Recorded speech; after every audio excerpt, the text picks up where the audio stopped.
Law and order भी, judiciary भी, उसकी डिग्निटी को भी चैलेंज कर दिया है।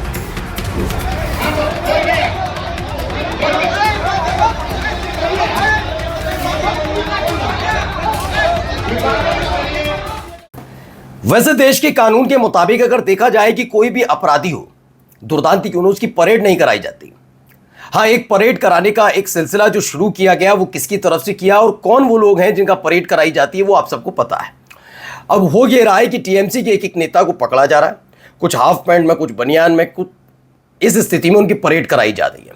ये टीएमसी के नेताओं के साथ खास तौर पर हो रहा है। बाकी दूध के धुले हैं, और वो भी टीएमसी के वो नेता जिन्होंने ममता बनर्जी का साथ नहीं छोड़ा, जो भारतीय जनता पार्टी के शरण में नहीं आए, सिर्फ उन्हीं के साथ।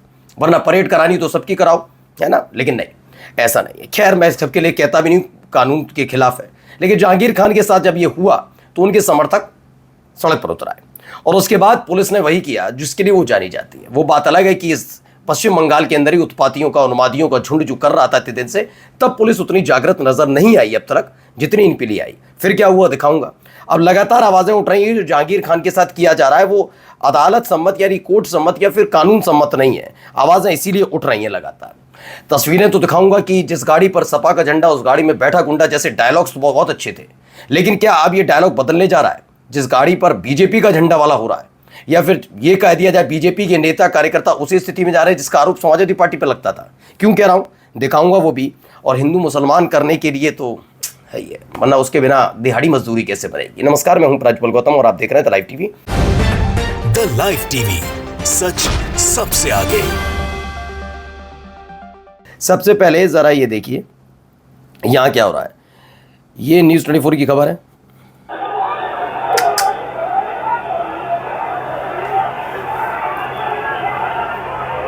ये देखिए हालात क्या है।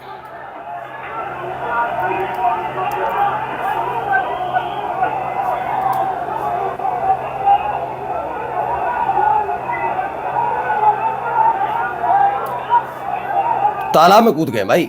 कौन है ये लोग, क्यों तालाब में कूदे?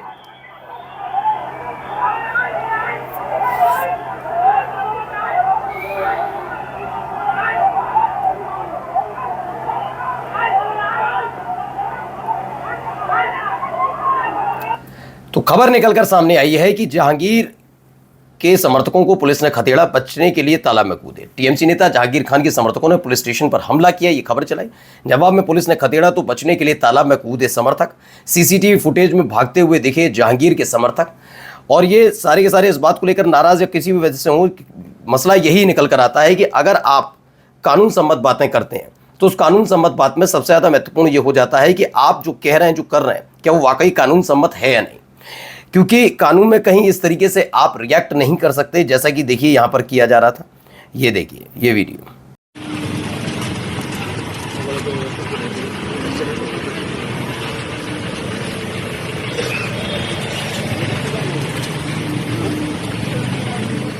तो हाथ जुड़वाए गए, ये तमाम चीज़ें हुई। इसमें बताया गया है क्या कह रहे हैं ये। मिली है बंगाली पुष्पा जहांगीर खान से। साहिब पश्चिम बंगाल की ममता बनर्जी की सरकार में विधायक और पीडब्ल्यूडी मंत्री रहे। आज नई नवेली शुभेंदु अधिकारी की नेतृत्व वाली भाजपा सरकार इनकी हालत गली के सस्ते गुंडों मवाली जैसी कर दी। जहांगीर को हाफ पैंट में सड़कों पर घुमाया जा रहा है। ये जलील करने वाला प्रशासन वही है जो कभी जहांगीर के इशारे पर चलता था। मुझे नहीं पता कि जहांगीर ने विधायक और मंत्री रहते हुए अपने समुदाय और क्षेत्रवासियों के लिए कितना काम किया, लेकिन आज जो कुछ हो रहा है ये जहांगीर की धार्मिक पहचान की वजह से किया जा रहा है। मोहम्मद शादाब खान कहते हैं। और जिस तरह के हालात यहाँ पर बने उसके बाद की कहानी भी जरा आपको दिखा देता हूँ। देखिए यहाँ पर अब कैसे नाराजगी भी व्यक्त की जा रही है इसको लेकर। आज लॉ एंड ऑर्डर भी, जुडिशरी भी, उसकी डिग्निटी को भी चैलेंज कर दिया गया। ये जैसे नाक पकड़ रगड़वाना है, कान पकड़वाना है या पदयात्रा करवाना है, ये तो इंसल्ट है। लोगों को बताना है कि हम जो चाहे कर सकते हैं। अदालत की अहमियत नहीं है, इंसाफ की अहमियत नहीं है, ताकत की अहमियत है।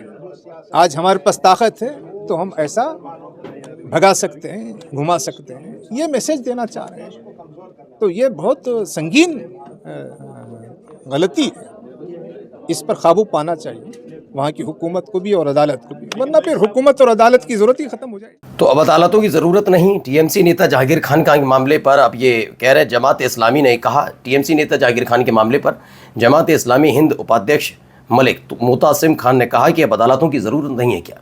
वाकई सवाल उठता है कि जिस तरह के कानून के तहत, मैं ये नहीं कह रहा कि किसी ने अगर गलत किया तो उसे बख्श देना चाहिए, और मैं खुद कहता हूँ अगर जहांगीर खान ने सत्ता में रहते हुए कुछ गलत किया तो आपराधिक मामले चलें, गिरफ्तारी हो, जेल में भेजा जाए और सवाल पूछा जाए कि इसकी सज़ा और क्या क्या हो सकती है उनके अपराध के हिसाब से। लेकिन ये सब करना कहाँ तक जायज़ है, ये सवाल उठना तो लाजमी है ही है। खैर आगे का देखिए, ज़रा यहाँ पर भी पूछा जा रहा है। सरकारी गुंडई चरम पर है। आप सब ने कल से एक वीडियो देखा होगा जिसमें जहांगीर खान को लगातार परेड कराई जा रही है।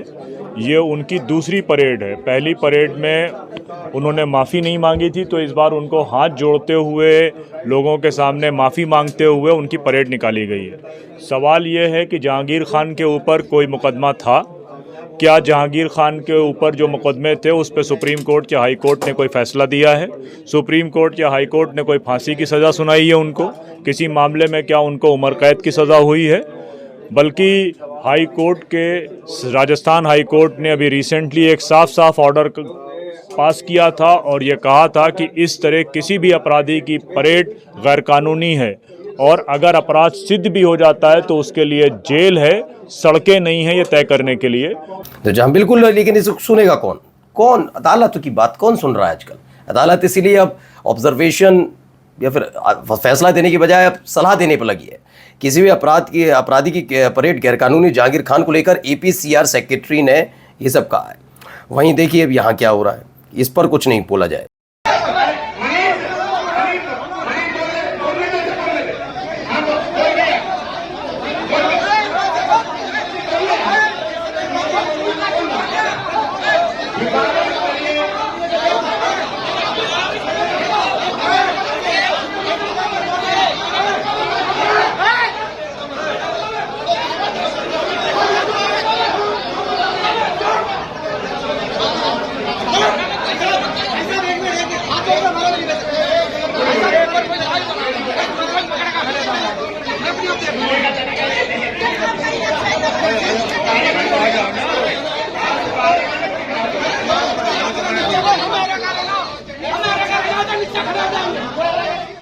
तो यहाँ मसला क्या निकला, गाजियाबाद से निकली खबर है। मोदी सरकार की 12 साल की उपलब्धियां बताने के लिए किए गए कार्यक्रम में महिलाओं ने हंगामा कर दिया। वे बीजेपी नेता नितिन मित्तल पर कार्रवाई नहीं होने से नाराज थे, जिन पर अभद्र टिप्पणी करने का आरोप है।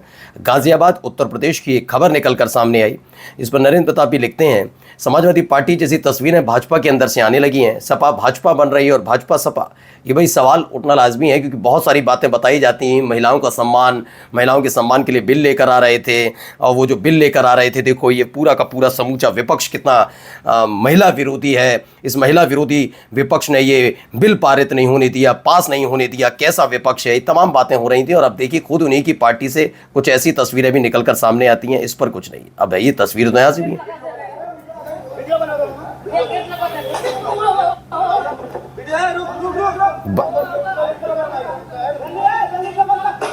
बच्चे को मारा जाए।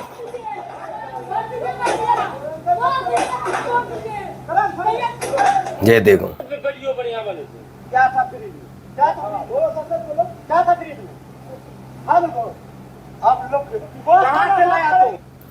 हुआ क्या मैं बता देता हूं। बिहार पूर्णिया गोकुलपुर सरसी गोमांस बेचने के आरोप में गरीब दुकानदार उसके नाबालिग बेटे के साथ कथित तौर पर मारपीट और उसे बेइज्जत करने का मामला सामने आया है।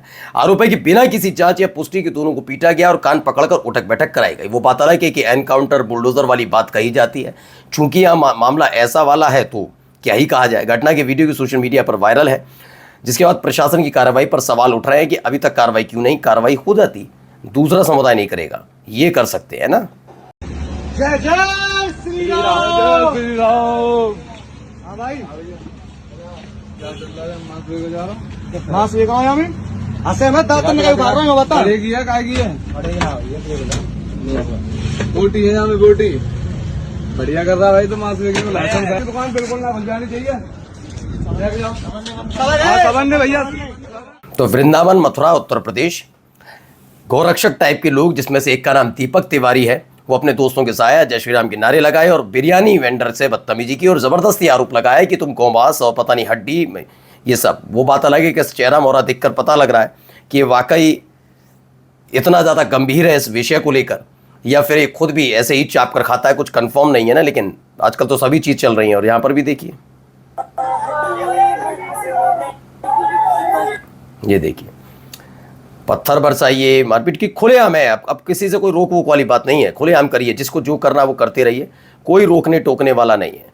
खुलेआम हो रहा है, खुल्लम खुल्ला, कोई किसी चीज़ की कोई रोक टोक नहीं, किसी तरह का कोई पुलिस वालों की गाड़ी खड़ी रहे या किसी की। देहरादून उत्तराखंड वही वाला मामला जिसमें एक विनोद थे, उनकी हत्या कर दी थी। उसके बाद हिंदूवादियों की भीड़ जाती है, जय श्री राम के नारे लगाती है और वही पत्थर फेंको, पत्थर फेंक के तोड़ फोड़ करो, तमाम चीज़ें करो, खुल्लम खुल्ला करो, किसी से कोई रोक टोक नहीं है ना। नमस्कार।